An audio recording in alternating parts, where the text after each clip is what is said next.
but I wanted to take it to the next level. Come on, if we stop aspiring, where are we going to be, right? Yo everyone, how you going? It's Martin from Meyer Street Records. I hope you're keeping well. I hope you're making great music as ever. In case you're wondering, where have I been? Which I'm sure no one is. I have been very, very busy. Let's talk about that and let's catch up, shall we? So if, like me, you are completely into making music, producing music, recording, anything audio, possibly video as well, then you're in the right place. I'm Martin, I'm a music producer, and I am based in the UK. Now, in this video, I want to talk about, what I've been up to, but also, you know, how things are looking forward in terms of recording spaces, and see your opinion possibly on what you think about the project I'm up to. So it's a kind of bit of a mishmash video. I didn't want to kind of stop making these. Yes, the pandemic certainly helped me and gave me more time to come into the studio and talk to you guys and give some insights to what recording is like for the individual running a small studio. But also it's been great to answer some questions and, you know, comments that have been raised about certain videos I've made, which is really interesting.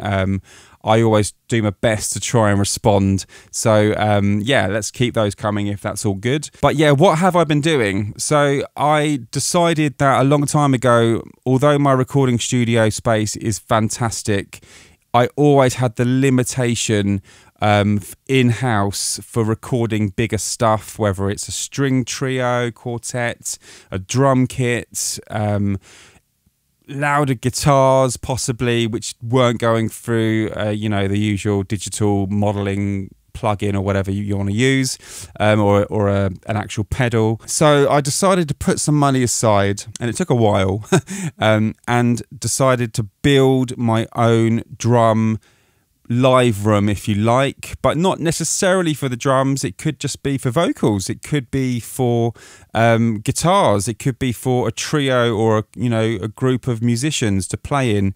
But the point was, I wanted something that was away from my control space, which yes does have a bit of a live area, which you may have seen in the past on other videos, which is literally behind me. I've got the piano there and I've got a nice space for, you know, to record, and it's absolutely fine.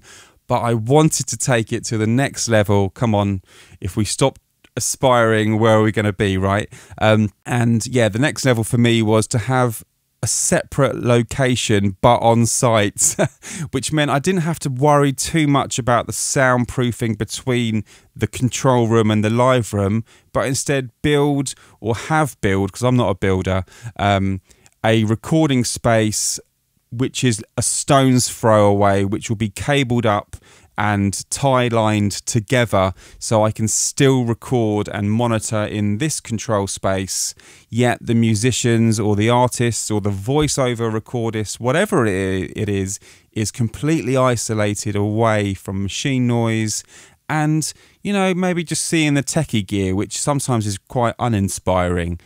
So although I'm not going to show you everything because the building is not complete, I will give you a small little walk around now and show you what the builders have been up to and how it's going to kind of incorporate within the studio. So I'm going to take the camera off this little thing and I'll show you. All right, stand by. So as you can see, this is my recording control area. Pretty basic, but it has all I need, the hub of a recording studio. The recording process, here's a couple of stills, has been pretty straightforward. It was nothing too complex in terms of building, but the foundations went down, the building structure came up. Eventually we got above the damp course level and the bricks started to go up, eventually into the ceiling as well. And then here it is today. We're talking a building which is around 10 meters away, maybe a little bit less, maybe 5 meters away from the control area of the existing studio. and it's attached to my home, and the studio is very high ceilinged. It's going to have its own obviously facility for the toilets and, you know, sink, etc. Small little kitchen side bay, and I think at the end of the day the space is going to be more inviting. It's going to have the high ceiling, which is really important, and ultimately it's going to connect back into the control room to give it that final you know, obviously requirement, so we can actually record to and from. This is the view from the control room door, so you can see an idea of how close by the actual building is to my detached control room on the site. So that is pretty much it, and for me it's really just about having an extra element to the recording space. Sometimes, yeah, I do have to take recording projects away from the studio, which I always think is a bit of a shame. If you've got the space and you've got the interest, why not just invest in yourself and make something small happen, which can create quite an ease and an enjoyment to what you like to do. In my case, it's recording music and production, and yeah, so that's the element. We're not here forever, so we may as well enjoy it. That's my philosophy of it. And, you know, obviously finding a good builder was important, and someone you trust, which has been, you know, really a big part of it. But so far so good. I will give you a few more updates, and of course I really look forward to show you in time how it connects to the recording control room, and how I want to try and keep the recording space away, as I say, from the techie world, seeing equipment, and instead keep it more of a recording environment, somewhere you may want to be more creative and not think about the red light of record. You know, that's the kind of the aspect of it, really. So yeah, a bit of fun. I hope it's given you a bit of an insight, and also maybe some inspiration if you're thinking about doing a build yourself for a recording space in your garden or wherever it is, really.